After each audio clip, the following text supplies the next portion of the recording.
Krakatoa. Krakatoa, or Krakatau, is a caldera in the Sunda Strait between the islands of Java and Sumatra in the Indonesian province of Lampung. The name is also used for the surrounding volcanic island group comprising 4 islands, 2 of which, Lang and Verlaten, are remnants of a previous volcanic edifice destroyed in eruptions long before the famous 1883 eruption. Another, Krakatoa, is the remnant of a much larger island destroyed in the 1883 eruption.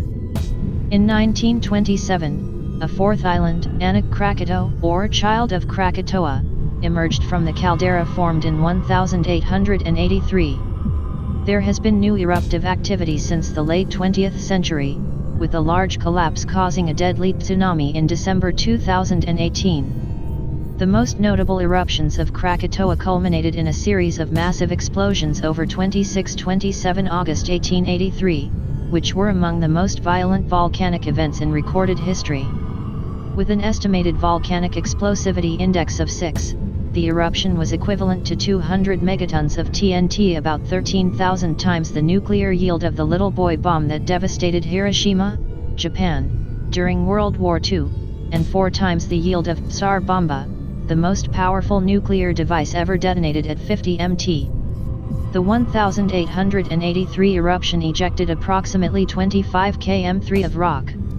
The cataclysmic explosion was heard 3,600 km away in Alice Springs, Australia, and on the island of Rodriguez near Mauritius, 4,780 km to the west. According to the official records of the Dutch East Indies colony, 165 villages and towns were destroyed near Krakatoa, and 132 were seriously damaged. At least 36,417 people died, and many more thousands were injured, mostly from the tsunamis that followed the explosion. The eruption destroyed 2/3 of the island of Krakatoa. Eruptions in the area since 1927 have built a new island at the same location, named Anak Krakatau. Periodic eruptions have continued since, with recent eruptions in 2009, 2010, 2011, and 2012, and a major collapse in 2018. In late 2011, this island had a radius of roughly 2 kilometers, and a highest point of about 324 meters above sea level, growing 5 meters each year.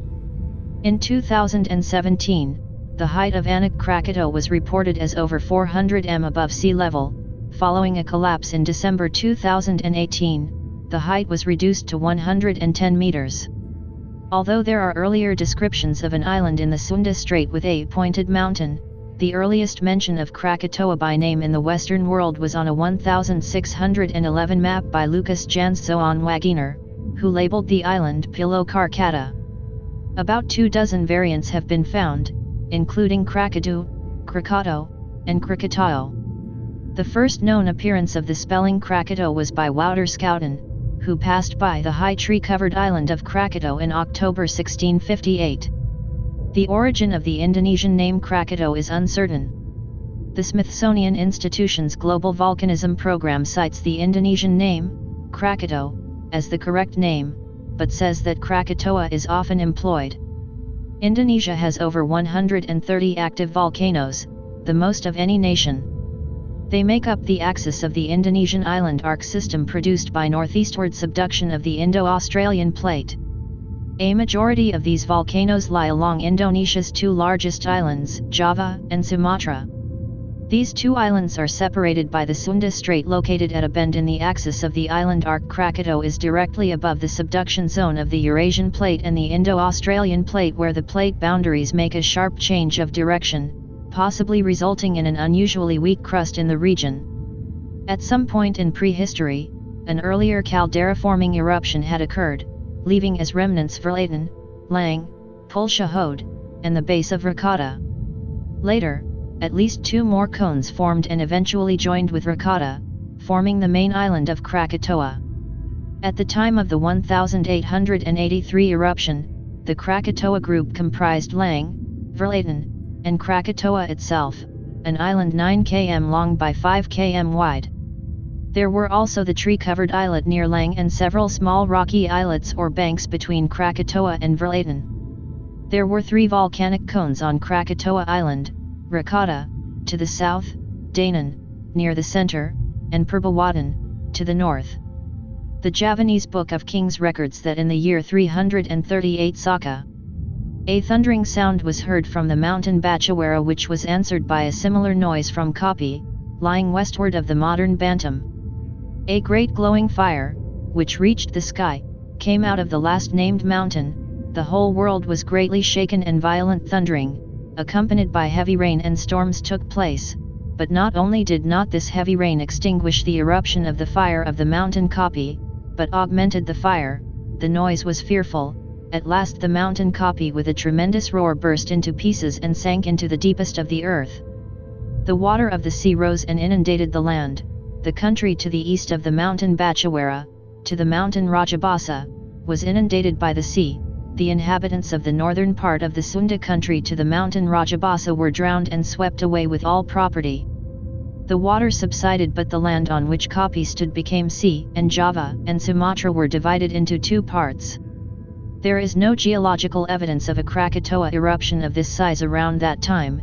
It may describe loss of land which previously joined Java to Sumatra across what is now the narrow east end of the Sunda Strait, or it may be a mistaken date, referring to a later eruption in 535 AD, for which there is some corroborating historical evidence. David Keyes, Ken Waltz, and others have postulated that a violent volcanic eruption, possibly of Krakatoa, in 535 may have been responsible for the global climate changes of 535-536. Keyes explores what he believes to be the radical and far-ranging global effects of just such a putative 6th century eruption in his book Catastrophe, an investigation into the origins of the modern world. This eruption was believed to have been even more violent than Krakatoa's 1883 eruption, and also the one that created Krakatoa's original caldera, which resulted in the creation of Verlaten Island and Long Island. However, there are other explanations for the climate change, including an eruption of Ilopango in El Salvador, in Central America. Thornton mentions that Krakatoa was known as the Fire Mountain during Java's Sailendra dynasty, with records of 7 eruptive events between the 9th and 16th centuries. These have been tentatively dated as having occurred in 850, 950, 1050, 1150, 1320, and 1530.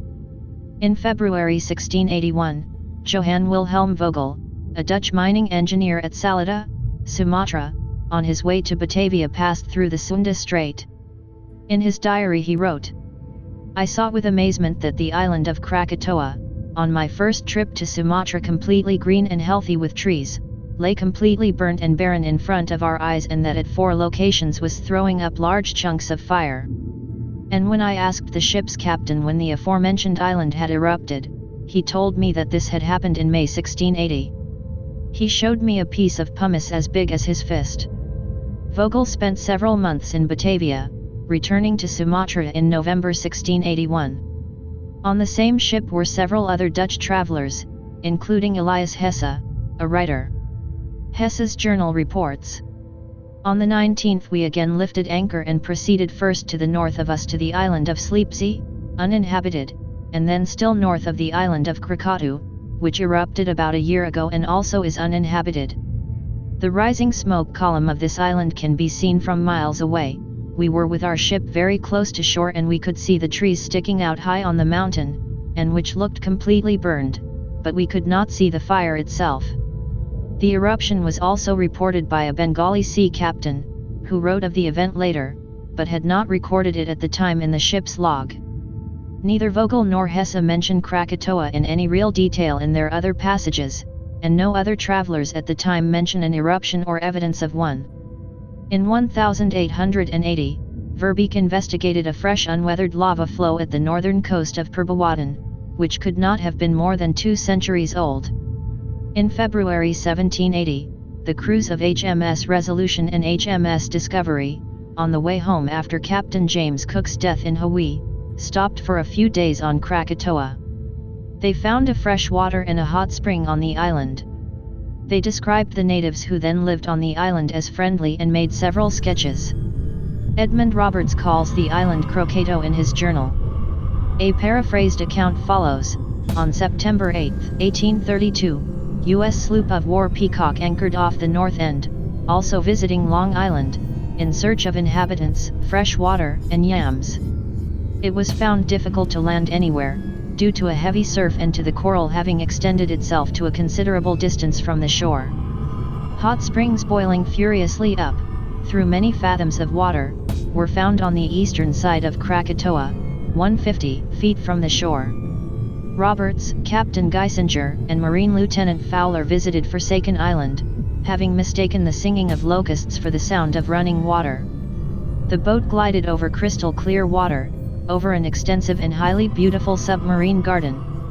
Corals of every shape and hue were there, some resembling sunflowers and mushrooms, others cabbages from an inch to 3 feet in diameter, while a third type bore a striking likeness to the rose. The hillsides were typical of tropical climate, large flocks of parrots, monkeys in great variety, wild mango and orange groves, a superb scene of plants and flowers of every description, glowing in vivid tints of purple, red, blue, brown, and green, but not water or provisions. In 1620, the Dutch set up a naval station on the islands, and somewhat later a shipyard was built. Sometime in the late 17th century, an attempt was made to establish a pepper plantation on Krakatoa, but the islands were generally ignored by the Dutch East India Company.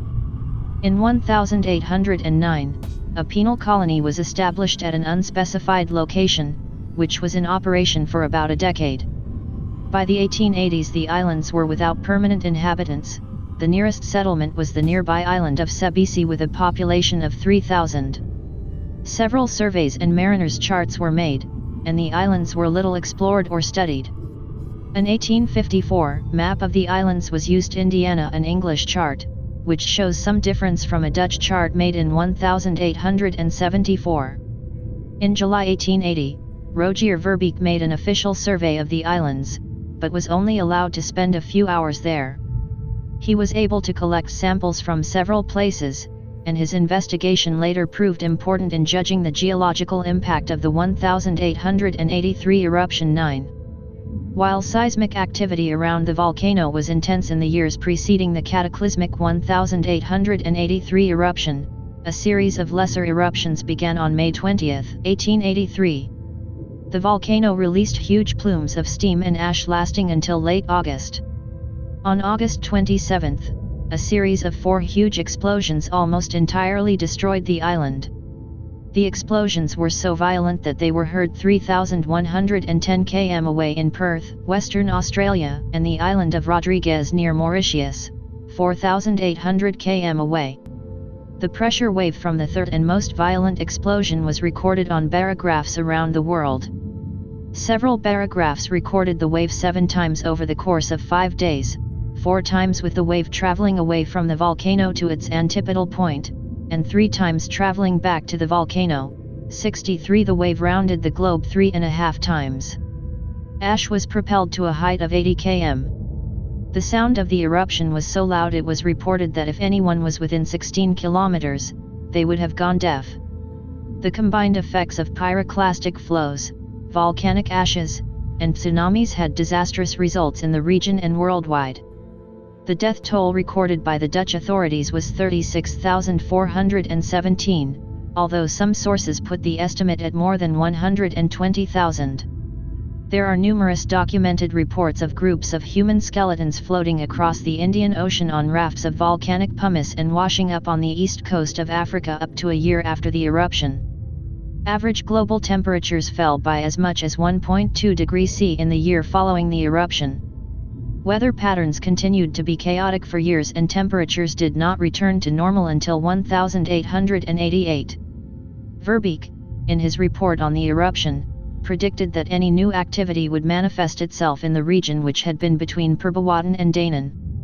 This prediction came true on December 29, 1927, when a submarine lava dome in the area of Perbawatan showed evidence of eruptions. A new island volcano rose above the waterline a few days later. The eruptions were initially of pumice and ash, and that island and the two islands that followed were quickly eroded away by the sea.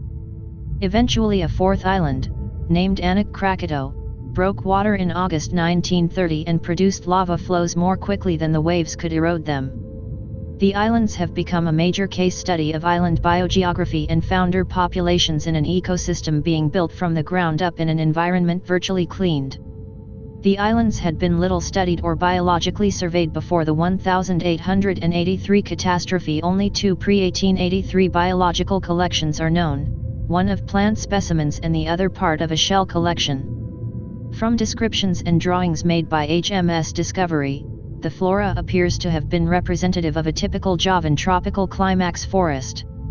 The pre-1883 fauna is virtually unknown but was probably typical of the smaller islands in the area. From a biological perspective, the Krakatoa problem refers to the question of whether the islands were completely sterilized by the 1883 eruption or whether some indigenous life survived. When the first researchers reached the islands in May 1884, the only living thing they found was a spider in a crevice on the south side of Krakatoa. Life quickly recolonized the islands, however.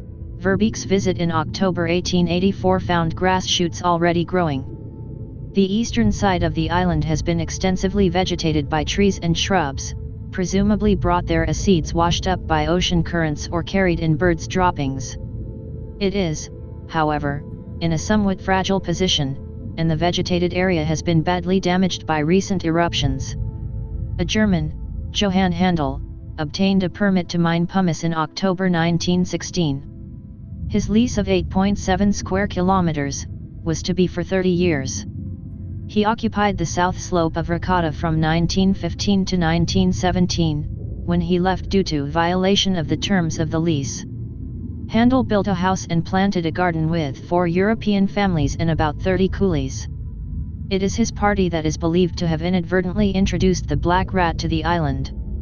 Handel found unburned wood below the 1883 ash deposits while digging, and fresh water was found below 5.5 meters. A large part of the 1947 children's novel The 21 Balloons by William P. Dubois takes place on Krakatoa, where several families have established a wealthy and fanciful colony based on fictional diamond mines on the island.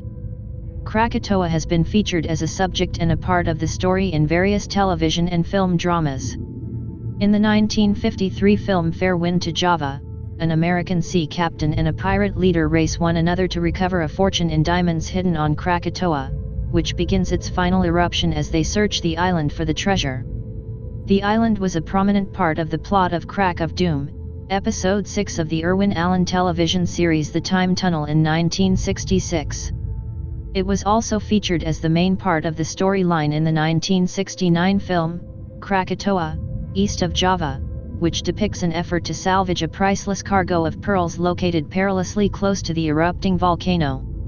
An Indonesian martial arts action film, Krakatoa, starring Diki Zulkarnain and an Advent band gun, also set the story on the mountain. In more recent years, it has been the subject of a 2006 television drama, Krakatoa, Volcano of Destruction, and again in 2008 as Krakatoa.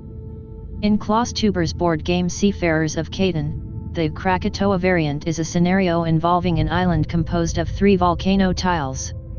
In 1973, the American progressive rock band Styx released a spoken-word track called Krakatoa on its album The Serpent is Rising. Written by then-guitarist John Kurilewski along with Paul Beaver and Bernie Krause, the song tells the story of Krakatoa's eruption and the subsequent return of life to the island. The British heavy metal band Saxon also released a song about the 1883 eruption of Krakatoa, called Krakatoa, on the 2010 re-release of its 1985 album Innocence is No Excuse. See Krakatoa documentary and historical materials.